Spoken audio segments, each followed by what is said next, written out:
Hai teman-teman Skevi, dimanapun teman-teman berada, kasih dan damai sejahtera dari Tuhan Yesus Kristus menyertai kita semua. Teman-teman, hari ini sudah masuk ke hari ke-59. Kita membaca kitab suci satu hari 4 pasal, dan hari ini Skevi ganti covernya karena kita sudah masuk kitab ke-8, yaitu kitab Rut. Kita akan baca satu kitab habis 1-4 pada malam hari ini.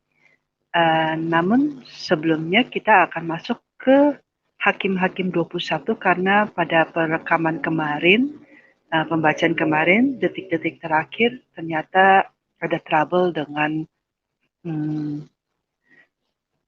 pengambilan suaranya sehingga ada yang tidak terbaca. Tapi nggak apa-apa, kita akan mengulang dari Hakim-Hakim 21, bagian terakhir dari Hakim-Hakim.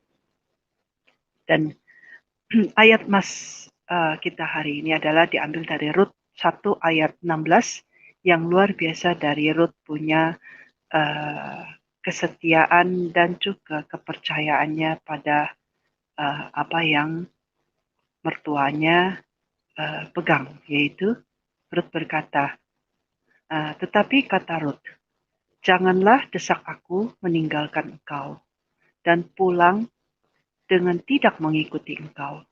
Sebab kemana engkau pergi, ke situ jugalah aku pergi. Dan di mana engkau bermalam, di situ jugalah aku bermalam. Bangsamu lah bangsaku, dan Allahmu lah Allahku. Nah, yang luar biasa, sampai keimanannya mertuanya juga dia mau ikuti. Itu suatu kerendahan hati dari sang menantu ya. Dan apa yang Rut tidak salah untuk taat kepada mertuanya punya iman, itu memberkati dia. Oke, kita akan baca ceritanya ini, teman-teman. Dan kita akan baca dari Kitab Suci Indonesian Literal Translation. Oke, sebelum mulai, mari kita berdoa. Tuhan Yesus, terima kasih kalau kami boleh malam ini membaca firman-Mu kembali. Kami masih diberi napas hidup dan kami boleh mendengarkan sabda-Mu. Kiranya Roh Kudus memimpin kami, membukakan hati dan pikiran kami untuk bisa memahami apa yang Kau sampaikan melalui kitab Rut ini ke dalam apa yang kami aplikasikan di dalam kehidupan kami. Terima kasih Tuhan. Berkata-katalah kami siap mendengarkan-Mu. Dalam nama Tuhan Yesus Kristus, Sang Juru Selamat kami yang hidup, kami berdoa dan mengucap syukur. Amin. Baik teman-teman, seperti kata Kevi, bahwa kita akan baca dulu di Hakim-Hakim 21 ya teman-teman, ayat 1-25. Tentang keturunan Benyamin ini, permasalahan kelangsungan hidup keturunan Benyamin. Mari kita membacanya.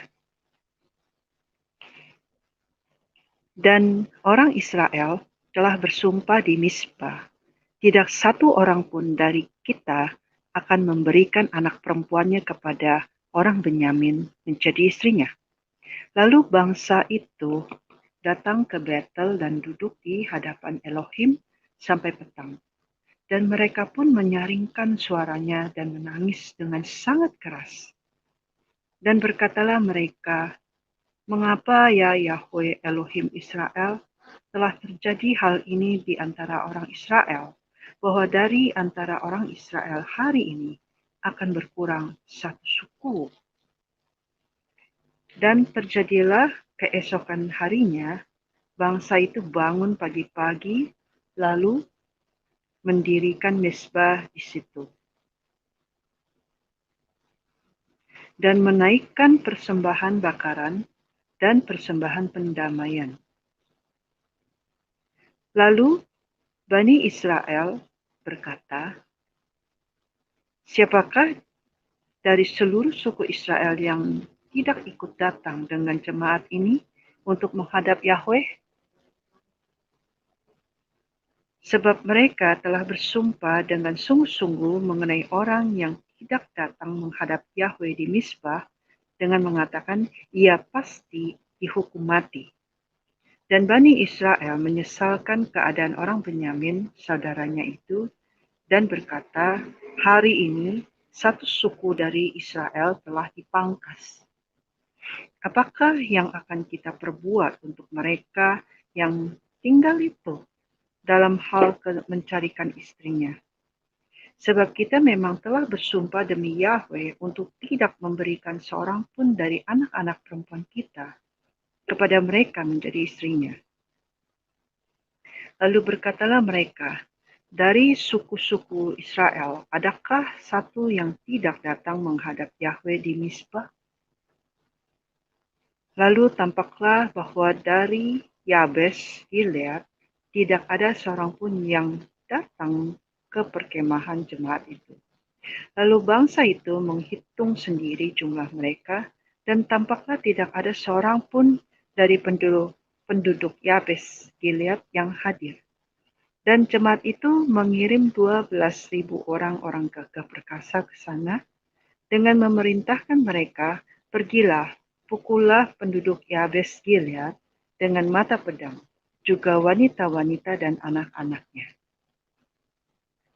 Namun perbuatlah begini, hanya semua laki-laki saja dan semua wanita yang mengenal persetubuhan dengan laki-laki sajalah yang harus kamu tumpas. Dan dari antara penduduk Yabes Gilead, mereka menemukan 400 orang gadis perawan yang belum pernah tidur dengan pria. Lalu gadis-gadis itu dibawa mereka ke perkemahan di Silo, di tanah Kanaan. Lalu segenap jemaat itu menyuruh orang membawa pesan dan berkata kepada keturunan Benyamin yang tinggal di Bukit Cadas Rimon, kemudian memaklumkan perdamaian dengan mereka. Lalu kembalilah orang Benyamin, dan kepada mereka diberikan wanita-wanita yang telah dibiarkan hidup dari antara wanita-wanita Yabes Gilead, tetapi jumlahnya belum cukup juga bagi mereka. Dan bangsa itu merasa kasihan kepada orang Benyamin karena Yahweh telah membuat keretakan di antara suku-suku Israel. Kemudian tua-tua jemaat itu berkata, apakah yang akan kita perbuat kepada yang sisa ini berkenaan dengan istri? Sebab para wanita telah dipunahkan dari antara orang Benyamin. Dan mereka berkata lagi, warisan orang-orang yang terluput itu haruslah tetap menjadi milik pusaka orang Benyamin, supaya jangan ada suku yang terhapus dari antara orang Israel. Namun kita tidak dapat memberikan anak-anak perempuan kita menjadi istri mereka, karena Bani Israel telah bersumpah dengan mengatakan, terkutuklah orang yang memberikan istri kepada orang Benyamin. Lalu mereka pun berkata, setiap tahun ada perayaan bagi Yahweh di Silo, yang letaknya di sebelah utara Betel, yang menghadap matahari terbit, melalui jalan raya dari Betel menuju Sikem di sebelah selatan Lebona. Dan mereka memerintahkan keturunan Benyamin, pergilah menghadang di kebun-kebun anggur. Perhatikanlah baik-baik apabila anak-anak perempuan Silo keluar untuk menari-nari, maka kamu harus keluar dari kebun-kebun anggur itu dan memastikan melarikan seorang dari anak-anak perempuan Silo itu menjadi istrinya dan pergi ke tanah Benyamin. Dan akan terjadi apabila ayah atau saudara laki-lakinya datang untuk menuntutnya kepada kami, maka kami akan berkata kepada mereka, serahkanlah mereka kepada kami dengan rela hati. Karena kami tidak dapat menangkap bagi setiap pria masing-masing seorang istri dalam pertempuran. Sebab jika kami tidak memberikan mereka seperti pada waktu ini, kamu bersalah. Sebab jika kamu tidak memberikan mereka seperti pada waktu ini, kamu bersalah. Lalu keturunan Benyamin berbuat Demikian, mereka mengambil istri-istri sesuai dengan jumlah mereka dari para penari yang telah mereka tangkap. Kemudian pulanglah mereka ke milik pusakanya, lalu membangun kota-kotanya kembali dan diam di sana. Dan pada waktu itu, pergilah orang Israel dari sana masing-masing menurut suku dan kaumnya. Dan mereka masing-masing berangkat dari sana ke milik pusakanya.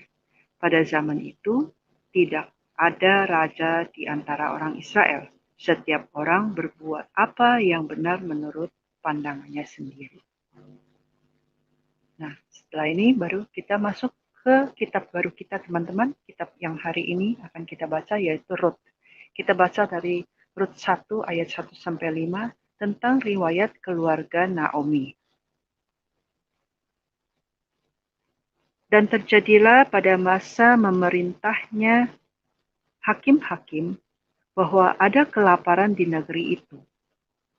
Dan seorang pria dari Bethlehem, Yehuda, pergi untuk mengembara ke padang Moab. Ia dan istrinya dan kedua anak laki-lakinya.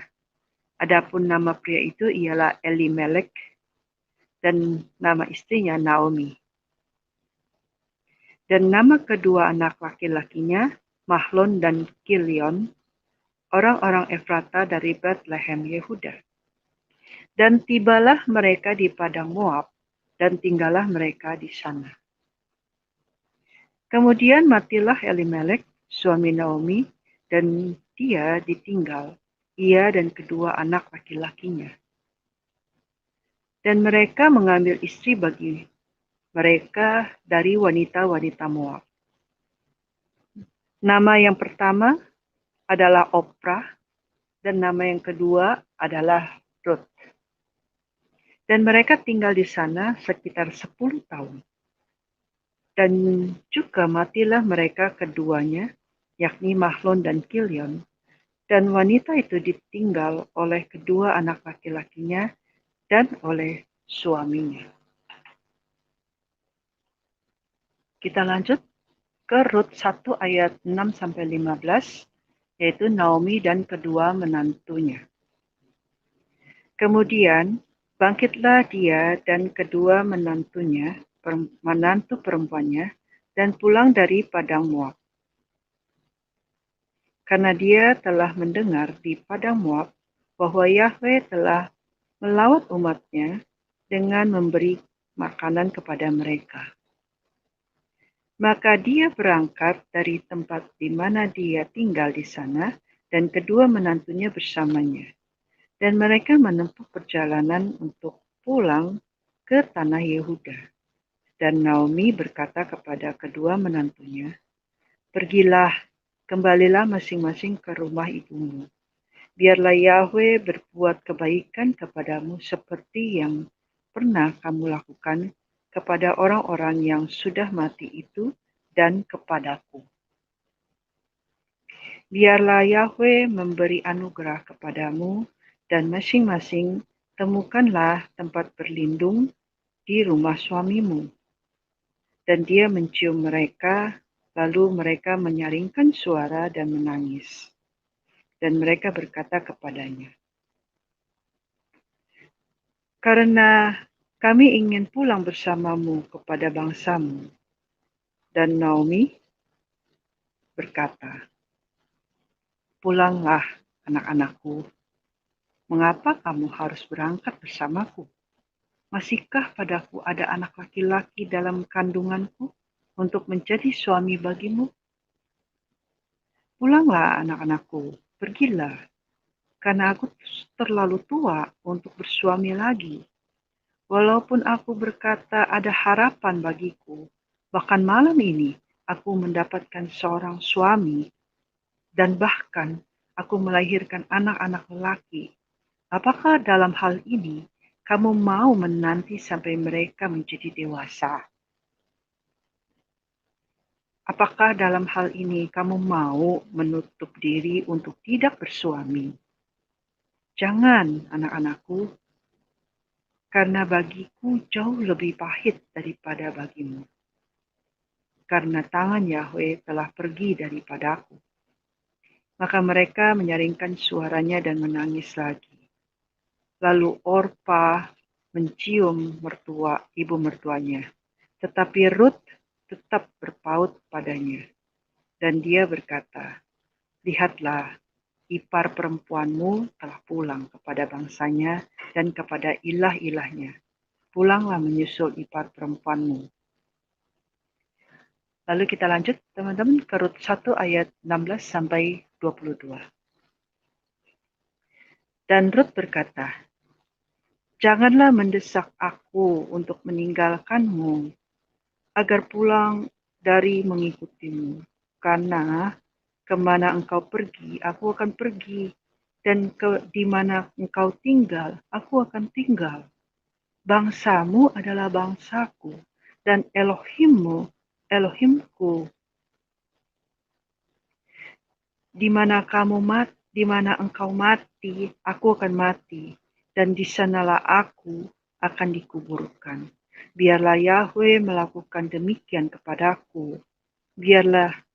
Bahkan biarlah Dia menambahkannya, sekiranya kematian dapat memisahkan antara aku dan engkau." Dan dia melihat bahwa Rut telah meneguhkan hati untuk berangkat dengannya. Maka dia pun berhenti berbicara kepadanya. Dan pergilah keduanya hingga mereka tiba di Bethlehem. Dan terjadilah pada saat mereka tiba di Bethlehem, maka seluruh kota terperanjat karena mereka. Dan mereka mengatakan, "Bukankah ini Naomi?" Dan dia berkata kepada mereka, "Jangan panggil aku Naomi, panggillah aku Mara, karena Yang Maha Kuasa telah membuatku sangat pahit. Aku telah pergi selagi berkelimpahan, tetapi Yahweh telah memulangkan aku dengan hampa. Mengapa kamu memanggil aku Naomi, sementara Yahweh berperkara denganku dan Yang Maha Kuasa telah melakukan yang buruk kepadaku?" Demikianlah Naomi kembali, dan Rut, wanita Moab itu, menantunya bersamanya, yang telah pulang dari padang Moab, dan mereka tiba di Bethlehem pada permulaan musim menuai jelai. Kita lanjut teman-teman ke Rut 2 ayat 1 sampai 23. Rut bertemu Boas. Dan pada Naomi ada sanak keluarga dari suaminya, seorang pria kaya yang berkuasa dari keluarga Elimelek, dan namanya Boas. Dan Rut, wanita Moab itu berkata kepada Naomi, "Aku mohon, biarlah aku pergi ke ladang, dan biarlah aku memungut di antara bulir-bulir yang berjatuhan di belakang seseorang yang dalam pandangannya aku beroleh kemurahan hati." Dan berkatalah dia kepadanya, "Pergilah, anakku." Dan pergilah dia dan sampailah dan memungut di ladang di belakang mereka yang menuai. Dan yang kebetulan hal itu sedang berlangsung di bagian ladang Boas, yang adalah sanak keluarga Elimelek.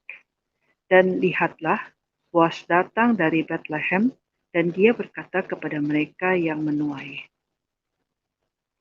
"Yahweh besertamu." Dan mereka berkata kepadanya, "Biarlah Yahweh memberkati engkau." Dan berkatalah Boas kepada bujangnya yang mengawasi mereka yang menuai itu, "Siapakah gadis ini?"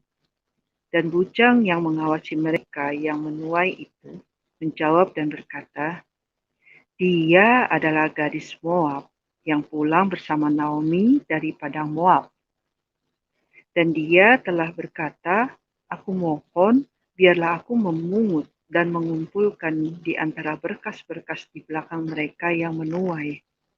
Dan dia datang dan terus berdiri sejak pagi Bahkan sampai sekarang ini, dia duduk sebentar saja di pondok. Maka berkatalah Boas kepada Rut, "Tidakkah engkau dengar, anakku? Hendaknya engkau tidak pergi memungut di ladang yang lain, dan juga tidak melintas dari sini. Dan dengan demikian engkau boleh menyatu dengan bujang-bujang perempuanku. Biarlah matamu tertuju ke ladang yang akan mereka tuai, dan engkau dapat berjalan di belakang mereka."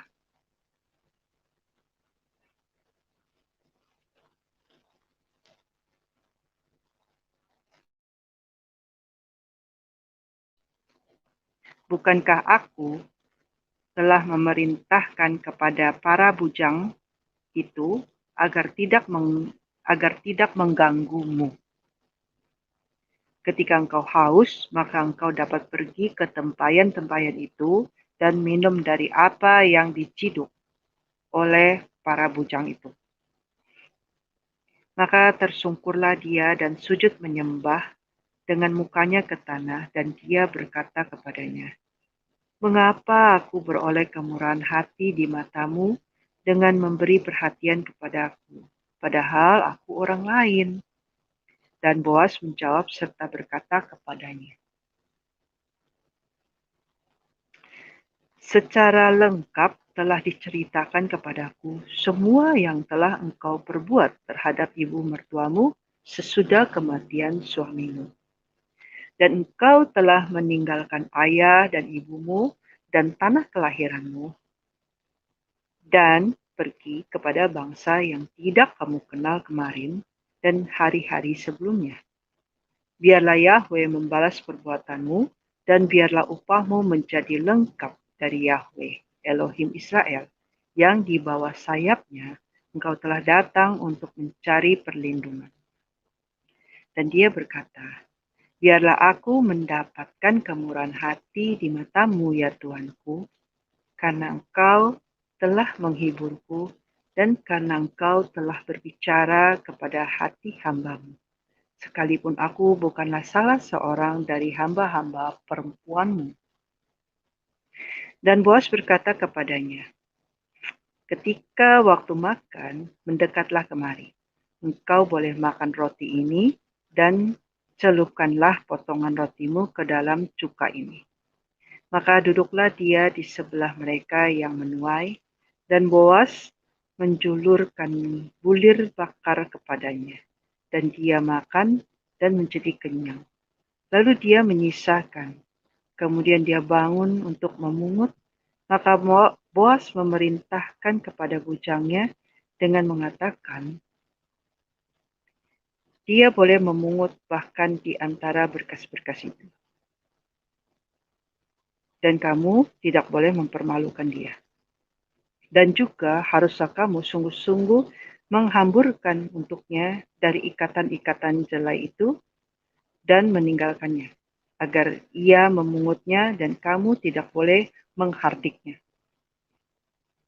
Dan Rut terus memungut di ladang itu hingga petang, dan dia mengirik apa yang dia pungut.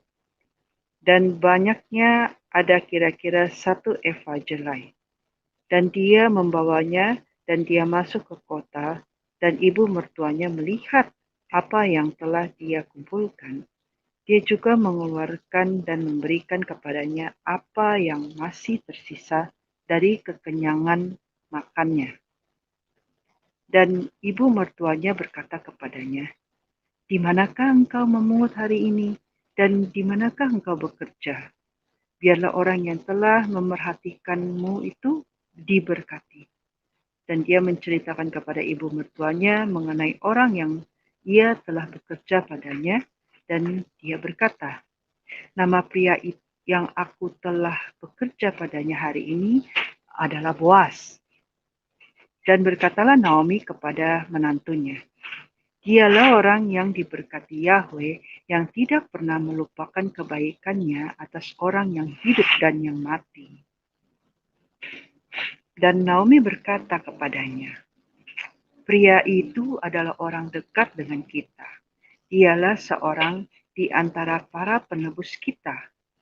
Dan Ruth, wanita Moab itu berkata, lagi pula dia telah berkata kepadaku, kamu boleh menyatu dengan bujang-bujang yang ada padaku, sampai mereka telah menyelesaikan seluruh tuaian yang kumiliki.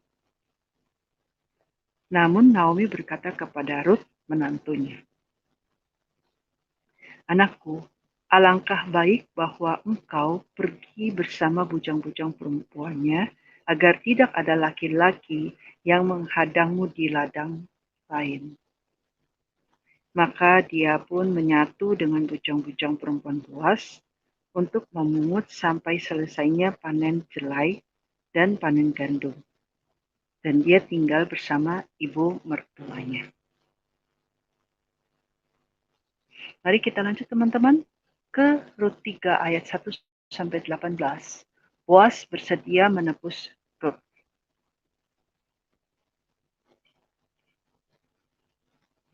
Dan Naomi, ibu mertuanya berkata kepadanya, anakku, bukankah seharusnya aku mencarikan perhentian untukmu yang berkenan kepadamu? Dan sekarang, bukankah Boas yang engkau telah bersama-sama bujang-bujang perempuannya adalah kerabat kita? Lihatlah, malam ini dia sedang mengirik jelai di tempat pengirikan. Dan engkau mandilah dan urapilah dirimu, dan kenakanlah pakaianmu, lalu pergilah ke tempat pengirikan. Jangan biarkan dirimu dikenali orang, jangan dirimu dikenali oleh orang itu, sampai dia selesai makan dan minum. Dan haruslah begini, ketika dia membaringkan diri, engkau harus tahu tempat dia akan berbaring. Dan masuklah ke situ, lalu singkapkan selimut kakinya, dan berbaringlah.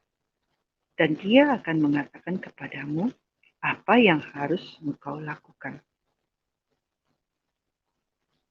Dan Ruth berkata kepadanya, semua yang engkau katakan akan aku lakukan. Maka pergilah dia ke tempat pengirikan dan melakukan semua yang diperintahkan ibu mertuanya kepadanya. Dan Boas setelah makan dan minum dan bergembira hatinya, maka pergilah dia untuk berbaring di ujung timbunan jelai itu. Dan wanita itu datang dengan diam-diam dan menyingkapkan selimut kakinya lalu berbaring. Dan terjadilah pada waktu tengah malam, maka terkejutlah pria itu ketika dia membalikkan badannya, dan ternyata ada seorang wanita telah berbaring di kakinya. Maka dia berkata, siapakah engkau? Dan dia menjawab, akulah Ruth, wanita pelayanmu. Dan kiranya engkau membentangkan jubahmu atas wanita pelayanmu. Karena engkaulah seorang penebus.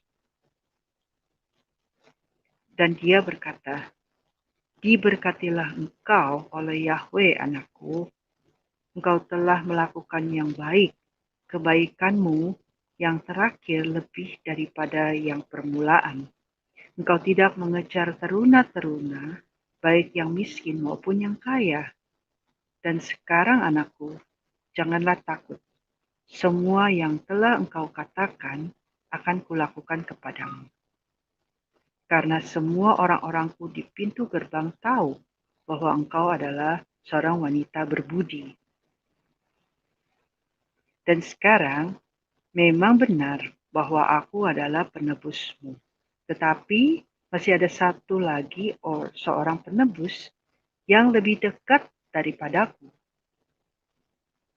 Tinggallah malam ini, dan akan jadi pada pagi hari jika dia mau menebusmu, baiklah dia akan menebusmu.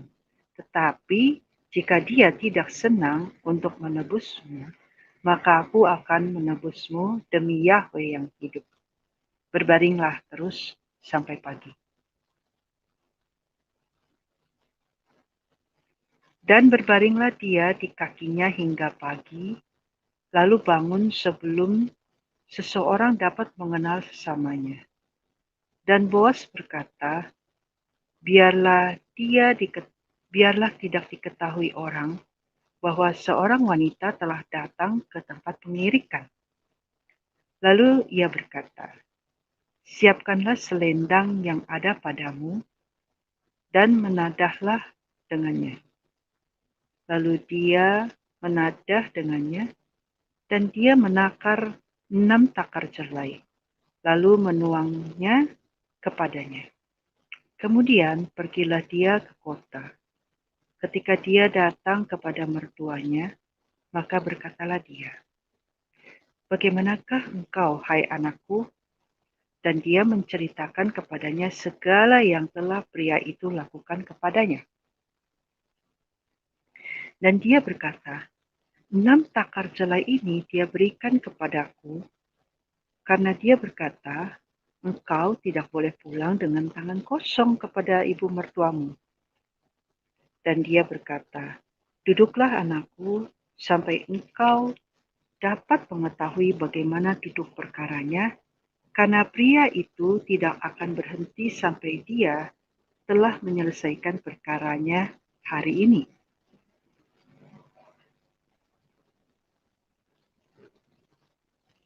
Kita lanjut teman-teman ke bagian terakhir yang pertama, yaitu Rut 4 ayat 1 sampai 17. Pernikahan Boas dan Rut. Dan Boas pergi ke gerbang kota dan duduk di sana. Dan tampaklah penebus yang telah dibicarakan Boas itu lewat. Boas berkata, hai saudara, singgahlah kemari, duduklah di sini. Maka dia singgah dan duduk. Lalu dia mendapati 10 orang dari para tua-tua kota itu, dan dia mengatakan, duduklah di sini. Dan duduklah mereka. Dan dia berkata kepada penebus itu, bagian ladang yang untuk saudara kita, milik Elimelek, akan dijual Naomi yang telah pulang dari tanah Moab. Dan aku berkata, aku akan membuka telingamu dengan berkata, belilah ladang itu di depan mereka yang duduk di sini dan di depan para tua-tua orang-orang. Jika engkau mau menebus, tebuslah. Tetapi jika engkau tidak mau menebusnya, katakanlah kepadaku agar aku tahu, karena tidak ada seorang pun selain engkau yang menebus, dan aku sesudah engkau.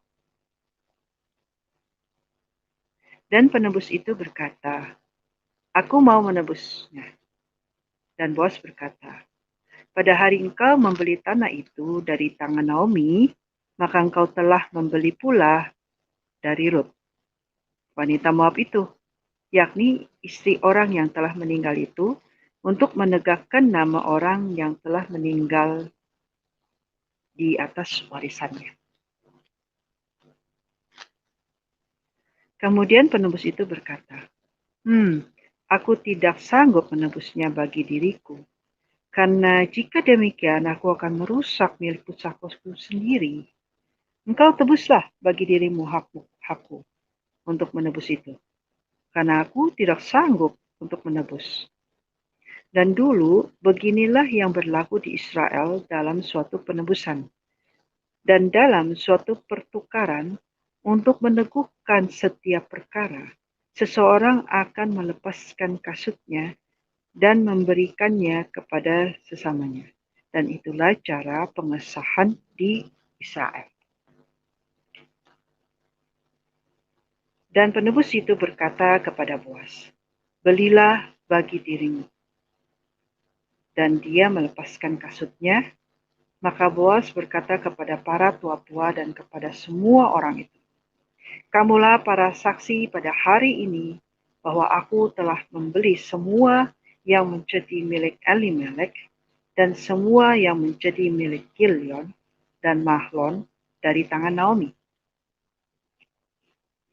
Dan juga Rut, wanita Moab, istri Mahlon itu, telah aku beli bagi diriku sebagai seorang istri untuk menegakkan nama orang yang meninggal itu atas warisannya.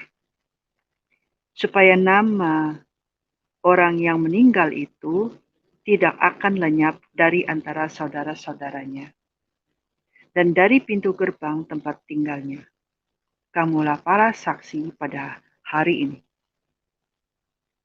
Dan semua orang yang ada di pintu gerbang dan para tua-tua berkata, kami adalah saksi.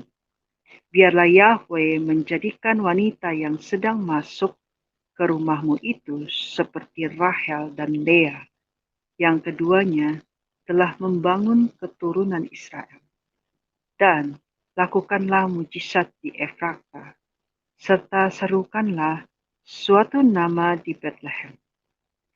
Dan biarlah keturunanmu dari benih yang akan Yahweh berikan kepadamu melalui gadis ini menjadi seperti keturunan Peres yang dilahirkan Tamar bagi Yehuda. Lalu Boaz mengambil Ruth dan dia menjadi istri baginya. Ketika dia menghampirinya, maka Yahweh mengaruniakan kehamilan kepadanya, dan dia melahirkan seorang anak laki-laki. Kemudian berkatalah para wanita itu kepada Naomi, Yahwehlah yang terberkati, karena hari ini dia tidak membuat seorang penebus terhapus bagimu.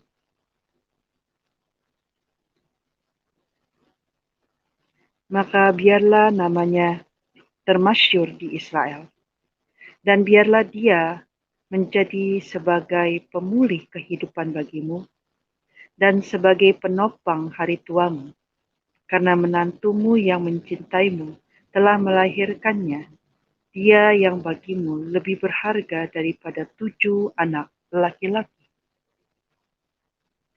Dan Naomi mengambil anak itu, lalu meletakkannya di pelukannya, dan dia menjadi pengasuh anak itu.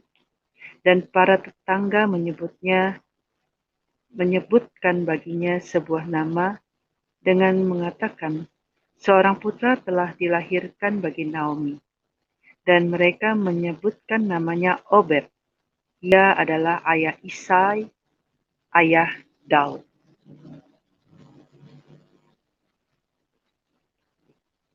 Baik teman-teman, di bagian terakhir yaitu Rut 4 ayat 18 sampai 22 silsilah Daud. Dan inilah silsilah Peres. Peres memperanakkan Hezron, dan Hezron memperanakkan Ram, dan Ram memperanakkan Aminadab, dan Aminadab memperanakkan Nahason, dan Nahason memperanakkan Salmon, dan Salmon memperanakkan Boaz, dan Boaz memperanakkan Obed, dan Obed memperanakkan Isai, dan Isai memperanakkan Daud. Ya, itulah teman-teman untuk pembacaan kita pada hari ini. Sebenarnya kita baca berarti 5 pasal ya teman-teman, karena satu pasal adalah pengulangan dari yang kemarin. Oke teman-teman, terima kasih. Kita boleh bersama-sama untuk membaca firman, mendengarkan sabda Tuhan pada malam hari ini, dan biarlah besok kita diberikan kesempatan kembali untuk bisa membaca firman Tuhan kembali, mendengarkan sabda lanjutannya. Mari teman-teman, kita berdoa. Tuhan Yesus, terima kasih kami boleh mendengarkan sabda-Mu pada malam hari ini. Pembacaan ini boleh berakhir, Tuhan, pendengaran ini boleh berakhir, namun kami yakin Roh Kudus terus memimpin kami untuk membuat pembacaan hari ini boleh kami maknai di dalam kehidupan kami. Bagaimana kami boleh menjadi, bila mertua menjadi seperti Naomi, dan bila menjadi menantu bisa seperti Ruth, dan Tuhan memberkati keluarga kami. Ampuni dosa kami Tuhan, kiranya yang lemah tubuh Engkau berikan pemulihan, yang kurang dalam mengalami kesulitan dalam perekonomian Engkau bukakan jalan Tuhan, sehingga ada makanan di rumah mereka Tuhan. Dan kiranya mereka yang bermasalah ya Tuhan, Pak Muhammad KC, Engkau berikan jalan keluar Tuhan, dan Engkau berkarya di dalam kasus ini, sehingga orang-orang yang membelakangi Tuhan, dan orang-orang yang mencelamu ya Tuhan, Engkau bukakan matanya, Engkau bukakan seluruhnya. Dan Pak KC dalam menghadapi permasalahan ini, Kau pakai untuk menjadi bagian dari karyamu, sehingga mujizat boleh terjadi, dan orang-orang boleh melihat kemuliaan. Ampuni dosa dan kesalahan kami. Hanya dalam nama Tuhan Yesus Kristus, Sang Juru Selamat kami yang hidup. Kami berdoa dan mengucap syukur. Amin.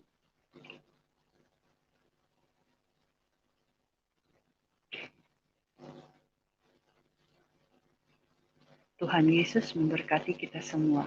Amin.